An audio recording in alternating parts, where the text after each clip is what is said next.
In today's video, I'm going to teach you how to delete a table in Notion. Notion has a couple of different types of tables, and the way you remove them depends on what you're working with.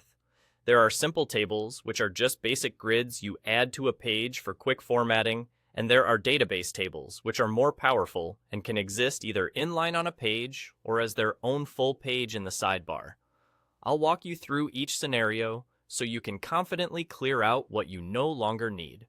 If you're working with a regular, simple table on a page, start by selecting the table. Click inside the table to make sure it's active, then select all of it, right-click, and choose Delete. That action removes the entire table from the page in one go. This is the most straightforward case because a simple table doesn't have hidden views or filters. It's just a block of content.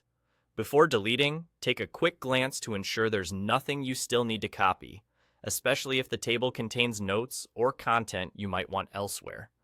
If you mean a database table that's embedded inline on a page, the removal is slightly different.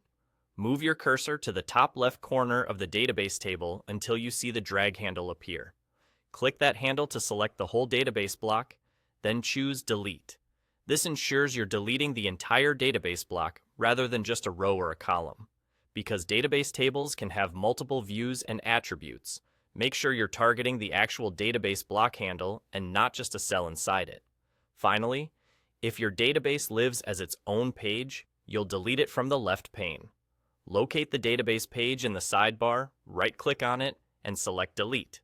This removes the full database page from your workspace, including all of its views and entries.